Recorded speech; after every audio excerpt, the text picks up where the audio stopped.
আঙ্গর বাড়ির পাশে ছোট্ট একটা বিলের মধ্যে আজকে আয়া পড়ছি মাছ ধরতে আইয়া জাল ফালাইছি, হাঁটু পানিতে নামছি, কিন্তু মাছ কি পাইলাম। আসসালামু আলাইকুম, সবাই কিরম আছেন? আমি তো আলহামদুলিল্লাহ ভালো আছি। পুন্নিস ব্লগ ফেসবুক পেজে আইনা করে জানাই স্বাগত।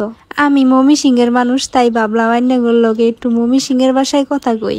আবার আইনারা অনেকেই কমেন্ট করে জানাইছেন আপু মমি সিংহের বাসায় আঞ্চলিক ভাষায় কথা কই একটা ভিডিও বানান। তাই বিলে যেহেতু ঘুরতে আইছি, মাছ ধরতে আইছি, তাই ভাবলাম এই ভিডিওতে আইনাগুলোকে মমি সিংহের আঞ্চলিক ভাষায় কথা কই।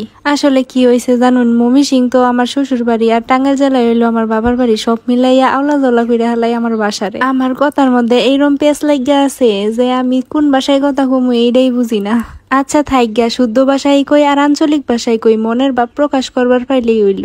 বেশিরভাগ ক্ষেত্রে দেখবেন নদী নালা খাল বিল এগুলার মাধ্যমে কিন্তু গ্রামের সৌন্দর্য প্রকাশ পায়। বিলে আইয়া দেহি মাছ মারবার নিগা কত সুন্দর করে জাল টাঙ্গাই থইছে, দেখে তো আমার খুব ভালো লাগলো। ভাবলাম একটু জালটা ফালাইয়া একটু মাছ মারি, এই চাঙ্গের মধ্যে বইয়া একটু মাছ মারবো। এটারে কিন্তু আমরা চাং কই, এটার কিন্তু শুদ্ধ ভাষায় মনে হয় মাছাং বলে। মাছাং রে তো আমরা চাং কই, মমি সিংহের বাসায় আপনারা কি কইন অবশ্যই কিন্তু জানাবেন কমেন্ট কইরা। বিল পারে আসার পর থেকে খালি ছোটবেলার কথা মনে পড়তেছিল বারবার। বর্ষার সময় যখন অনেক বেশি পানি হইতো তখন কিন্তু এখানে গোসল করতাম, খেলতাম পানির মধ্যে, কিন্তু এখন আর সেগুলো আর হয় না। আর এখনকার পোলাহানে সাঁতারও পায় না, পানিতেও নামতে চায় না। আর আমরা তো খুব বেশি সাঁতারও পাইতাম আর পানিতে অনেক বেশি নামতাম। জাল ফালাইয়া একটু মাছ ধরার চেষ্টা করতেছিলাম, দেখি জাল ফালাইয়া মাছ উঠে নাকি, কিন্তু আমি তো পারতাছিলাম না কিভাবে জাল ফালায়। অনেকদিন পরে আসছি তো তার জন্য পারতাছি না। আর এই সুন্দর পরিবেশটা আপনাদের কাছে কিরম লাগতেছে এটা কিন্তু আমার অবশ্যই জানাবেন কমেন্ট কইরা। আমার কাছে তো এখানে আইসে একদম মনটা বইরা গেছে, এত সুন্দর পরিবেশ। সব বেজাল শেষ কইরা এখন আমি জালটা ফালাইয়াই দিলাম, দেখি মাছ উঠে নাকি। কিছুক্ষণ অপেক্ষা করবো, তারপরে দেখবো মাছ উঠে নাকি। কিন্তু অপেক্ষা করছি অনেক সময় কইরা হাইরা যে জালটা তুলছি, তুইলা দেখি একটা মাছও ওঠে নাই। বিলে পানি হয় ঠিকই কিন্তু মাছ নাই। এখন আর আগের মতো মাছও পাওয়া যায় না, আগের মতো কোনো কিছুই নাই। এখন সময়ের সাথে সাথে সবকিছু যেরকম পরিবর্তন হইছে, সেরকম নদী নালা খাল বিলের মাছগুলাও কোথায় যেন হারাইয়া গেছে।